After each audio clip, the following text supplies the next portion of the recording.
na bomwana na ye makambo mingi yebani mingi pe yebani te soko to kamati mbuta nsambo batata na biso papa pasteur nsambo ya chorale de dirigeants yepe na kanisa komaki mwa ba makambo muke e uti na Kikongo c'est sûr ba traduire yango na français. Eh bien mbuta kompenda apesi biso ba récit ebele. Tant papa simo mango azalaki kokola azalaki d'abord kolinga masano oyo isangani bana basi na bana mibali te. Monika mwana oyo azana adolescence, 3 ans na ba petit chéri, 12 ba petite chérie. Hier calme kaka fanda. Batu mingi bazoko décrire ndenge bazoko mona papa Mfumambanza. Boli bisana. Ndenge bazoko mona papa Mfumambanza vanda kaka. Parfois pono yeba alingi nini eza passe. Ba mingi kati na biso ba kimongiste, même des non kimongistes. Okuteka bavandi bongo ba mama bavanda. Lero moko zokota duto tuni tipo ye chef spirituel. Les beaux à la maman syrien. Donc calme. Donc on va dans des heures à Zotalayo. Mais le silence est la base du pouvoir. Ce qui ok n'a pas catholique au Kuta, n'a pas monastère, n'a pas moi local, pour ceux qui sont nécessaire silence. Parce que ça te permet d'écouter ton cœur. Parce que ça te permet d'entrer en contact dans l'homme intérieur. Un grand écrivain africain a commencé qui épée, nous autres montezans na biloko mini. Mais tu comprends ça par les tailles bien sûr. On a des tentations, ils allaient pour ça qu'on ne va pas gagner. Donc les gars n'ont pas si on va en âme. Et si kaza okole là, balobi, j'ai moko a sepela que na ngo ko benda na basinga. Nkaba. Donc ça, ba catholique, pardon, ba protestant, ba Baptist Missionary Society, ba missionnaire protestant, ba zalai ko organiser chaque année, ba sali groupe moko A, groupe A nord na ya sud. Donc groupe A ou groupe B. Ba ko benda singa. Oya simbi koto ya simbi koto. Ezalaka suka donc bato baza ba kilibikita, donc ba mutanisha ko do kuzumo na lia pesa ba pake. Ba telemi na mulongo. Alors papa c'est comme mango azalaka na suka ya mulongo. Asimbika singa tanka basible. Bendiga mo mukena na boko te. Bango tu. Ba wana parce que soko lexika ligne bopoli. Wa, bango ne se basopa. Oh. Ba vina ba qu'est-ce que c'est ba bipetu azadira. Kupenda ahakipi. Papa Joseph mokolo mosusu ba ko luka bandika na bomwana baza ko beta ka bandika boy.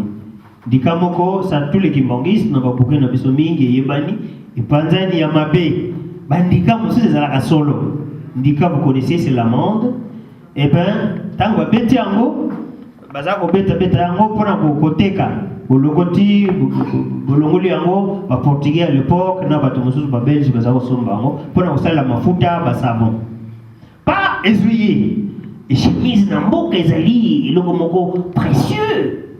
Non, on peut n'attendre les parce que Banzumba ne se pas contenter les soutiens.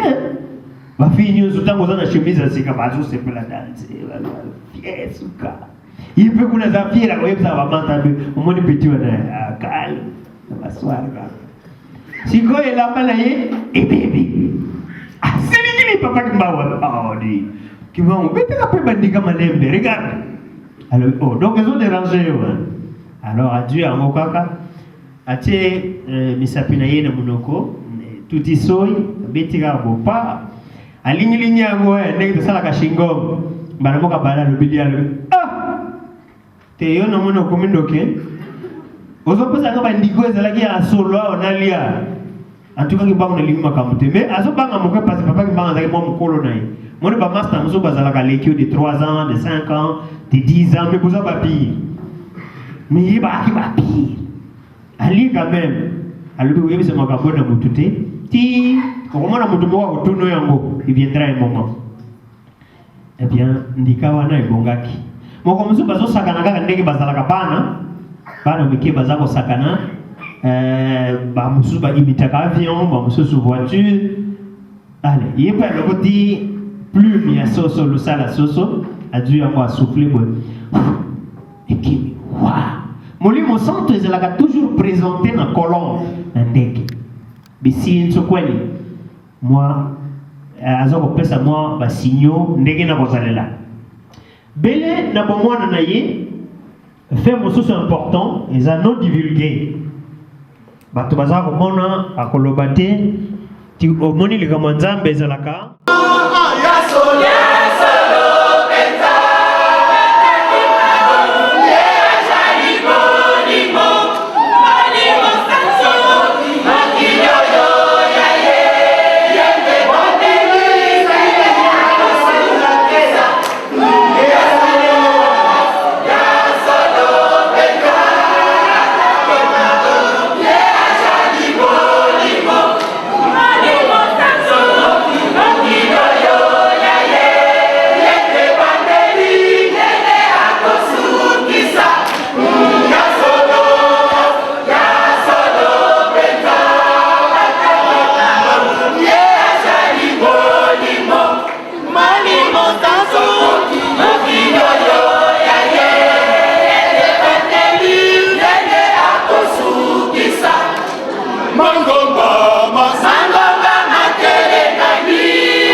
Là, on parle maintenant de Simon Kimbangu, puisque notre problème aujourd'hui est que les Africains puissent se faire un peuple. Alors, l'élément le plus important, c'est mettre Simon Kimbangu au centre de l'action. Là, on parle de la jeunesse de Simon Kimbangu. La question, Papa révérend, je vous avais posé une question sur les rapports entre Simon Kimbangu et ses parents. C'est là où on était. Si vous pouvez me répondre à cette question. La principale déclaration, c'est celle-là qu'il avait proférée dans sa jeunesse entre les vieux, quand il disait que vous tous, avant que vous ne soyez, moi je suis. Donc c'est cette déclaration-là qui est plus populaire et plus importante aussi à essayer d'analyser. Donc, lorsque Papa Simon Kimbangu, alors obéissant, les jeunes Kimbangu, alors obéissant, qui récoltent les aliments de toutes les maisons là du village pour venir mettre là où les vieux prenaient leur nourriture du soir. Et c'est lui aussi qui prenait ces assiettes là. Bref, comme obéissant, hein, pour être bref. Quand les vieux vont dire, ah mais cet enfant est vraiment obéissant, il est exemplaire, tout ça, lui finalement il dira que bon, vous croyez que moi je suis un enfant, mais avant que vous ne soyez, moi je suis déjà. Et j'étais avant vous, et je serai après vous. Vous serez tous morts, mais moi je serai. Ils ont essayé de douter, il a dit, quand même il y aura un qui restera en vie. Et ce qui est arrivé aussi, tous ces vieux-là sont donc décédé, mais il y avait un qui était resté en vie. Nous connaissons son nom, c'était notre ancêtre Kupesa. Kupesa, qui fit donc Kupenda, c'était un ami. Il était moins plus petit que Papa Simon. Il n'était pas encore là. Mais là, il n'y avait que des vieux. Les vieux ici, c'est Kupesa. Alors, c'est lui qui est resté en vie jusqu'à 1921. Il a vu l'œuvre de Papa Simon Kimbangu. C'est à ce moment-là, en 1921, qu'il va se rappeler. Ah, mais c'est ce qu'il a dit. C'est lui qui va nous faire cette révélation. Donc nous tirons cette révélation de Papa Kupesa. Alors, cette déclaration-là, c'est ça que nous devons analyser. Mais puisque nous sommes à la télé, nous n'avons pas trop de temps, nous devons être brefs. Donc, cette déclaration-là que j'étais avant vous, et je serai même après vous. Mon nom sera connu dans le monde entier. Vous verrez l'œuvre que je vais faire. Alors, qui est celui-là qui était avant ses parents? Il est avec ses parents et il sera même après ses parents. Ça me rappelle encore un passage biblique, c'est tout, je crois, à l'évangile de Saint Jean, chapitre 8, je crois à partir du verset 48 jusqu'à la fin. Cela est arrivé aussi avec Jésus, dans un débat qu'il avait avec les pharisiens, les juifs, qui vantaient Abraham comme leur père. Et Jésus finalement dit, mais vous savez que avant qu'Abraham ne fût, moi je suis. Avant qu'Abraham ne fût, moi je suis. Alors, donc, je fais un peu, j'évoque cette similitude entre cette situation-là de Jésus, cette déclaration de Jésus et la déclaration du Papa Souleymane. S'il faut faire un peu une petite étude, nous découvrons sa préexistence. Donc, il était déjà. Il est et il sera. La déclaration de Papa Simon Kimbangu, confirmée par Papa Kumpesa, nous montre la supériorité d'être humain de Simon Kimbangu par rapport à d'autres comme nous autres. Nous n'avons pas cette faculté-là de savoir notre essence, mais Simon Kimbangu le déclare clairement.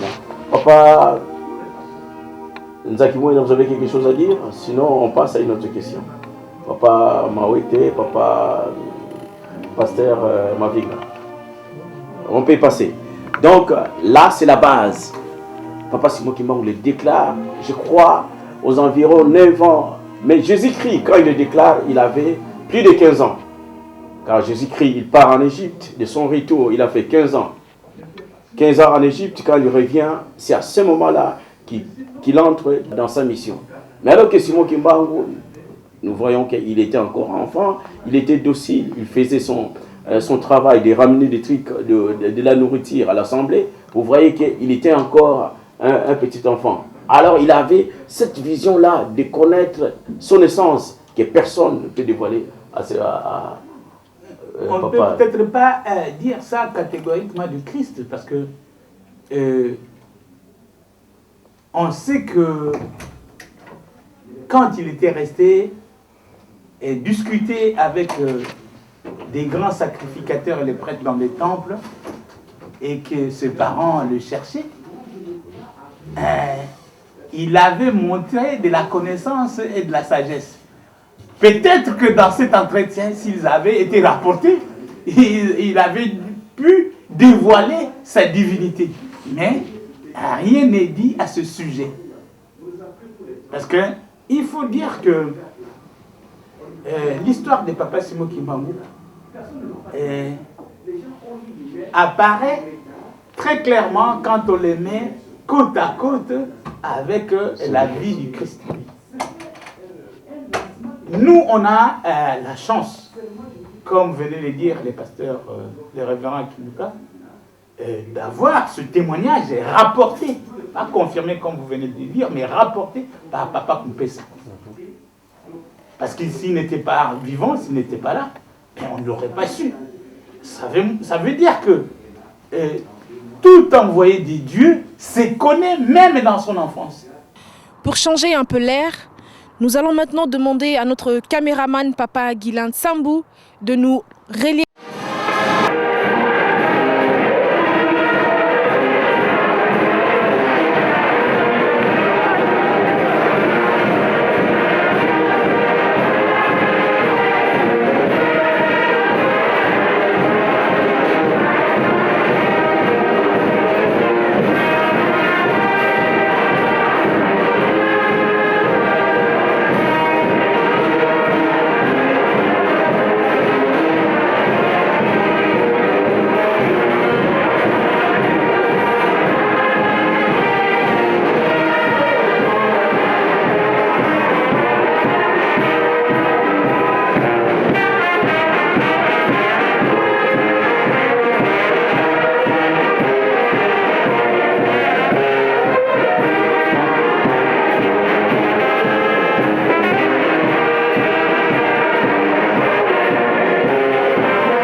les enfants de papa. Bref, nous poursuivons notre émission.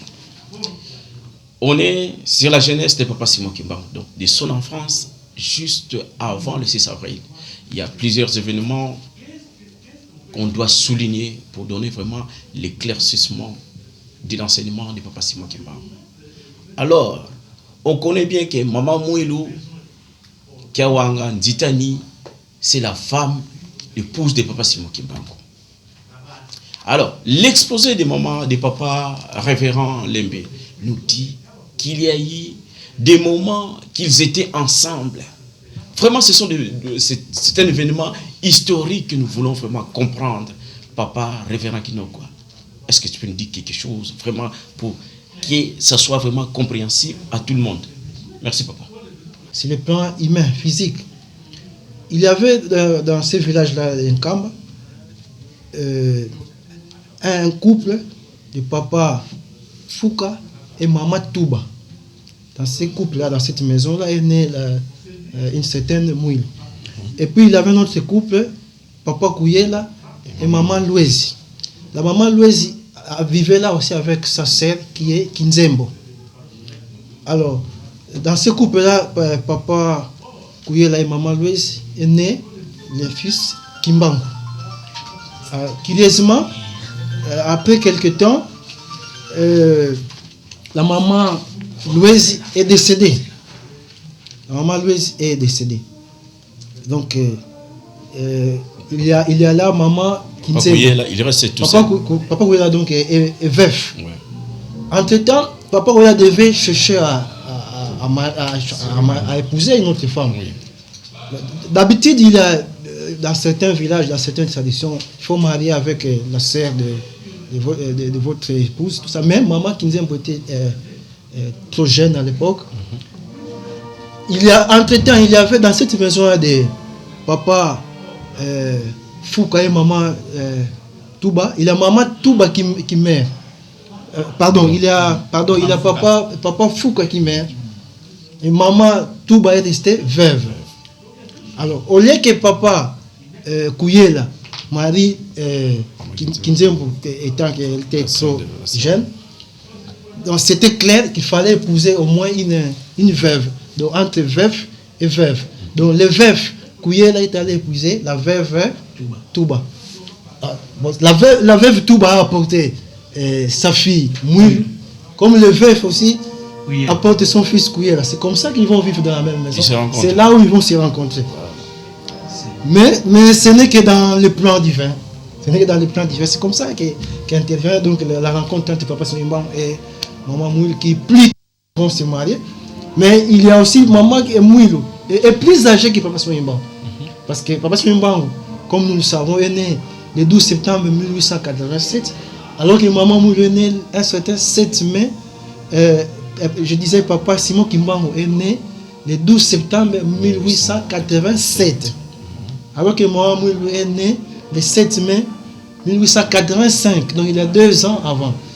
Alors, maman Mouilou était plus âgée et elle était déjà pointée pour se marier à un certain Patouambongo qui était pour les uns cousins, pour les autres oncles. Ça, c'est pas ça qui nous intéresse, mais celui-ci dira aussi que bon, si je mourrais, okay, mon épouse devienne épouse de mon neveu Simon Kimbangu. Donc ce monsieur-là, il est décédé. Il fallait concrétiser son testament. C'est comme ça que papa Simon a épousé donc maman Mouilou. Ils auront les 3 fils. Or, ces 3 fils sont secrètement de la Sainte Trinité. Donc en bref, c'est ça que je peux résumer. Voilà, nous suivons l'histoire. Ça, c'est notre histoire. Mais à travers l'histoire, il y a certaines choses qu'on a besoin, il y a d'autres choses à rejeter. C'est ainsi qu'il y a un tamisage qu'on fait dans l'histoire. On reprend ce qui est bien et on rejette. C'est ce que papa nous a parlé des mariages de papa Simon Kimbangu avec la femme qui est laissée par son oncle. Voilà, nous passons à une autre chose. Nous revenons... Mais même sur ce point, on peut dire ceci. Allez-y papa. Que contrairement à la tradition actuelle dans le mariage, cette forme de mariage est biblique. parce que c'est ce qu'on appelle dans la Bible le lévira. Ça veut dire que quand tu as, dans le temps, quand un frère a laissé une veuve et qu'il venait de mourir, laisse une veuve, c'est son frère qui le reprend. Il a le droit. À l'époque, il avait les droits. Il avait le droit, et ça c'est biblique. Ce qui veut dire que cette coutume, parce que c'était une coutume Congo, est une coutume biblique. Le lévira, c'est écrit dans la Bible. Biblique et surtout spirituel. Donc, en quelque sorte, ce que nous raconte de la Bible colle dans notre culture. Collé dans notre culture. Exactement. Voilà. Donc, papas et mamans, vraiment, il est vraiment d'importance capitale de connaître notre culture. C'est très important, papas et mamans, car à travers cette culture, cette histoire, nous allons trouver une ligne maîtresse que nous allons suivre. Papa Nzaki Mouena, si vous avez fini, je veux. Mais tout à l'heure, si vous me permettez, oui. À propos des mariages d'ailleurs, le respect de certaines traditions, parce qu'il y a des traditions négatives et aussi des traditions positives. Voilà, lorsque c'est une tradition relative à la spiritualité, c'est important. Parce que tout à l'heure, là, il y avait un petit débat sur les morts, par exemple. Le mélange dans les mariages, ça détruit aussi un peuple. Le peuple mort dont on évoquait tout à l'heure là, a connu ce mélange-là entre les Arabes, les Noirs, les Turcs, les Romains, ensuite des conquêtes. Donc c'est comme ça que le peuple est perdu. Oui, il perd donc pour nous, le peuple, ou pour tout peuple qui veut sauvegarder son identité, oui. Il faut avoir la notion du mariage. On ne peut pas se mélanger avec n'importe quelle relation, sinon on détruit son peuple. D'accord, papa. Donc là, on est tous d'accord. Tout à fait. Ouais. Bon, si on est tous d'accord, on est toujours... Sur ce point, on peut aussi prolonger encore les commentaires. Et par rapport à ce qu'avait dit aussi le révérend Kinyuka, on peut dire que Maman Mouilou n'était pas une femme ordinaire. Parce que elle était, pour avoir vécu jeune sous le même toit que Papa Simon Kimbangu, ils étaient des frères et sœurs. Et pour être devenue femme de Papa Simon Kimbangu, femme de Dieu, et pour avoir donné naissance au Mvoila, mère de Dieu. Donc à la fois Maman Mouilou est sœur de Dieu, femme de Dieu et mère de Dieu. Voilà, c'est complet. C'est extraordinaire. Ce sont des qualités de jubilé, comme on est dans la période des célébrations de la fête de Maman Mouilou. Ce sont des prémices. C'est pour ça que nous confirmons d'ailleurs que Maman Mouilou est la Vierge Marie. Parce que cette relation existe aussi dans la vie de la Vierge Marie avec Christ. Hein? Elle est la mère de Christ, donc mère de Dieu. Mais et pourtant, on dit que le Christ est né de la conception immaculée. Elle est née sous l'action ou la puissance du Saint-Esprit. Alors, donc, qui est l'auteur de la grossesse de la Vierge Marie? Ce n'est pas Joseph, c'est Dieu. D'où elle est, la Vierge Marie, l'épouse de Dieu.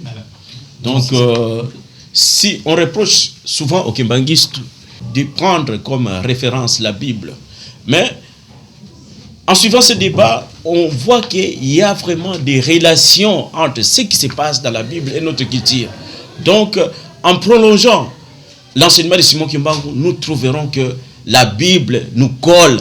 C'est ainsi que dans l'histoire du kimbanguisme, on est obligé de mettre en première place dans notre enseignement la Bible, bien qu'à la longue, il y aura des choses qui seront dévoilées qu'aujourd'hui, qu'on trouve encore douteuses. Alors, on peut passer, Papa Nzaki Mouena, Papa Mawete, Papa Pasteur Mavinga. Allez-y. Oui, je voulais seulement dire un mot par rapport à la Bible. Au-delà de la parole que nous avons aujourd'hui, la Bible, nous devons nous attendre à ce que le Saint-Esprit puisse nous dévoiler, puisse nous révéler certaines réalité. Donc, il se pose un problème de ce que moi j'appelle une nouvelle théologisation en Afrique. Parce qu'il y a du méli-mélo et il y a la confusion. C'est un certain panorama historique de peuple juif avec nos réalités actuelles. Et vous verrez que certains panoramas du peuple juif que l'évangélisme met devant, mais ce sont des coutumes qui existaient bien avant chez nous, bien avant qu'il y ait cette rencontre autour de la Bible, ce qui pose véritablement un problème d'une nouvelle théologie, parce que la théologie, telle qu'elle a été présentée, elle a été présentée sous une forme liée au contexte socio-culturel, politique, économique, la domination d'un groupe qui veut dominer les autres, et toute la base de tout ce qui a été fait, toute la façon de l'organisation sociale, scientifique, toute la base de la société telle que nous l'avons acquise de l'Occident, était fondée sur la domination, l'exploitation, sur l'utopie de la supériorité d'une race sur une autre. Et à partir de cela, on a construit tout un modèle qui aujourd'hui, petit à petit, nous amène au pied du mur, contre un mur. Donc il faut repenser la théologie. Il faut repenser l'enseignement de la théologie en Afrique pour que nous ne puissions pas confondre certaines de nos coutumes valeureuses avec le péché. Toute coutume n'est pas un péché. Toute traduction n'est pas un péché. Mais l'organisme de l'appauvrissement social et culturel de l'humanité. Parce qu'il ne faut pas que nous appauvrissions l'humanité. Dieu, l'église kimbangiste, nous avec Kimbangu, pas question de la Bible. Mais Kimbangu ne peut pas être en contradiction avec le Seigneur Jésus-Christ. Non, jamais. Quand un envoyé, Dieu n'est pas en contradiction avec lui-même. Ce sont les hommes qui sont en contradiction avec eux. N'amenons pas nos contradictions au niveau de Dieu. Dieu est un et indivisible. Il a dit que nous sommes un comme lui, les un. Donc, à part la Bible, naturellement, nous le savons sur le plan des historiens, qu'il y a une certaine manipulation des Écritures, mais là où, si on tombe sur un texte manipulé, il nous appartient par le discernement de l'esprit de dire qu'ici, le texte a été traficoté ou manipulé ou falsifié. D'où l'appel à une nouvelle théologie. Faire un miroir qui est devant nous, ce miroir qui nous reflète la lumière et la vérité du Seigneur Jésus-Christ, ce miroir qui nous reflète la lumière et la vérité de Simon Kimbangu. Vous parlez des Africains ou vous parlez de tout le monde? De tout le monde, et qui est venu pour briser toutes les utopies racistes, toutes les utopies en termes d'infériorité de race, toutes les utopies que nous avions connues dans ce monde. Et c'est là où Papa Simon Kimbangu a toute son importance. Sa venue vraiment est une venue importante parce que ça marque un moment qui nous ramène tous devant ce mur pour dire nous devons reculer parce que nous sommes devant le mur et que nous devons maintenant trouver le bon chemin pour aller l'avant. Ok, merci papa. Papa. Donc, je vais juste aussi compléter, continuer dans la même lignée que Révérend Mavinga. Je voudrais dire ceci que c'est très important. Si, quand nous voyons la Bible, le Nouveau Testament et la continuité de l'Ancien Testament. Donc, c'est nécessaire dans la terminologie que les gens comprennent que quand on parle de la foi, on dit qu'on nous enseigne que la foi vient de ce qu'on entend. Mais la foi vient aussi de ce qu'on vit. Parce que l'église kimbanguiste insiste sur, d'un point de vue doctrinal, qu'il faut les commandements, le respect du commandement, l'amour et les œuvres. S'il n'y a pas cette trilogie-là, il n'y a pas de destin de l'homme. Le destin de l'homme, donc papa est venu rappeler cela. Donc, quand on dit aux gens, par exemple, le terme coutume, fait tellement peur aux gens.